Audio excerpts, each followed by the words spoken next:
Assalamualaikum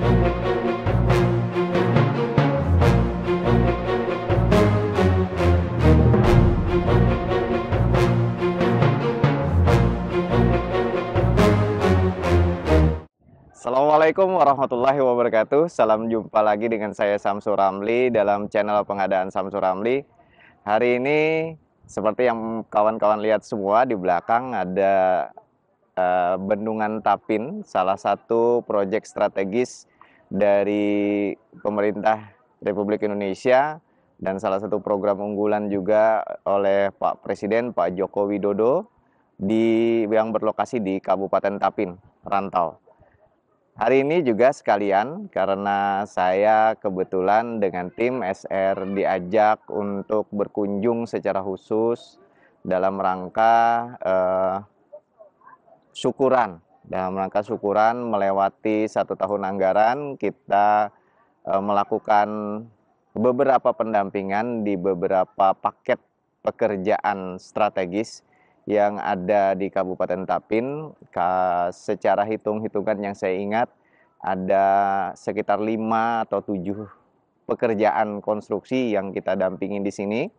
Alhamdulillah ini pendampingan yang tahun ketiga pendampingan kita di beberapa paket pekerjaan di Kabupaten Tapin. Alhamdulillah beberapa paket pekerjaan ini juga sudah selesai dengan baik. Tentu ada beberapa pekerjaan yang juga selesai dengan catatan-catatan. Oke, baik kawan-kawan, kali ini saya tidak akan membahas tentang pengendalian kontrak, tetapi membahas satu isu penting yang juga sering ditanyakan terkait dampak ketika terjadi penyederhanaan struktur organisasi, kemudian juga penyetaraan jabatan struktural ke fungsional. Ada 2 pertanyaan yang ingin mungkin saya akan jawab di dalam vlog kali ini.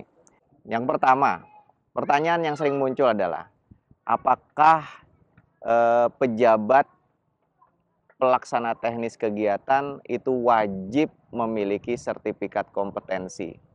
Nah, jawaban yang bisa saya sampaikan sesuai PMDN 77 tahun 2020, kemudian PP 12 tahun 2019, jelas disebutkan bahwa pejabat pelaksana teknis kegiatan itu tidak disyaratkan sertifikat kompetensi. Tetapi syaratnya yang pertama, pejabat struktural pada SKPD atau unit SKPD. Pejabat struktural 1 tingkat di bawah PA atau 1 tingkat di bawah KPA. Cuman jangan selesai di sini karena ada kata sambungnya. Ada kata dan memiliki kompetensi serta integritas. Nah, ini ada dan atau ini yang harus kita perhatikan. Jadi ada 2 syarat, 1 tingkat di bawah PA KPA dan atau memiliki kompetensi dan integritas dalam proses pengelolaan keuangan daerah. Sehingga tidak harus 1 tingkat, tidak wajib, tapi ada syarat-syarat lainnya. Misalkan ketika seorang sekretaris dinas ditunjuk sebagai pejabat penata usaha keuangan, maka di situ disebutkan bahwa pejabat penata usaha keuangan tidak boleh merangkap sebagai PPTK, gitu ya, sebagai pejabat pembuat komitmen. Maka dengan demikian akan terlanggar asas terkait tentang kompetensi dan integritas. Karena itulah kemudian meskipun sekretaris itu di bawah 1 tingkat kepala dinas sebagai PA, dia tidak menjadi PPTK ketika sekretaris dinas tersebut menjadi pejabat penata usaha keuangan. Sehingga akan turun kemana? Akan turun ke bawahnya, artinya turun ke bawah sekretaris dinas. Nah, di bawah sekretaris dinas ada subak apa? Ada subak tata usaha misalkan. Ini yang kemudian ditunjuk sebagai PPTK untuk sekretariat itu. Nah, jadi menjadi PPTK tidak memerlukan sertifikat, tetapi untuk menjadi pejabat pembuat komitmen wajib memiliki sertifikat kompetensi.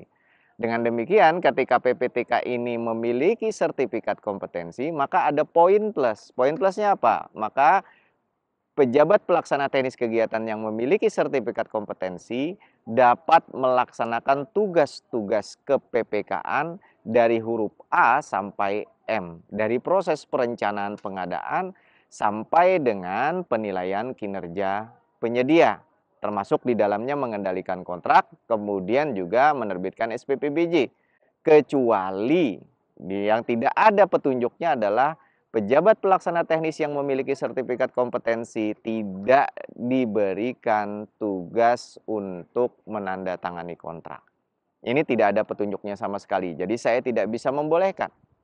Karena PPTK yang bersertifikat kompetensi tetap bukan pejabat pembuat komitmen secara penuh. Ini bagian pertanyaan yang sering muncul kepada saya. Kemudian yang kedua terkait dampak penyetaraan struktural ke fungsional, ada catatan yang menurut saya sangat merisaukan. Penyetaraan ini harus didahului dengan penyederhanaan struktur organisasi. Penyederhanaan struktur organisasi ada prinsip-prinsip yang harus dipegang di situ. Yang paling patut harus dipahami adalah penyederhanaan struktur organisasi dulu baru dilakukan penyetaraan. Ini yang diamanatkan oleh Permenpan. Nah, yang terjadi saat ini adalah penyetaraan dulu, sedangkan struktur organisasinya, penyederhanaannya belum ditetapkan secara definitif. Ini tentu terjadi proses yang abnormal sehingga akan menimbulkan kecelakaan-kecelakaan. Salah satu kecelakaan yang menurut saya memprihatinkan adalah kalimat penyetaraan itu berarti tidak menurunkan pangkat dan jabatan dari struktural yang disetarakan ke jabatan fungsional. Dalam prakteknya ada beberapa jabatan, baik jabatan, bahkan ada jabatan fungsional yang juga ikut-ikutan disetarakan, dan ini juga menurut saya sebuah kekeliruan, karena ketika dia sudah jabatan fungsional di salah satu SKPD, maka menurut saya tidak perlu dilakukan lagi penyetaraan karena dia sudah jabatan fungsional.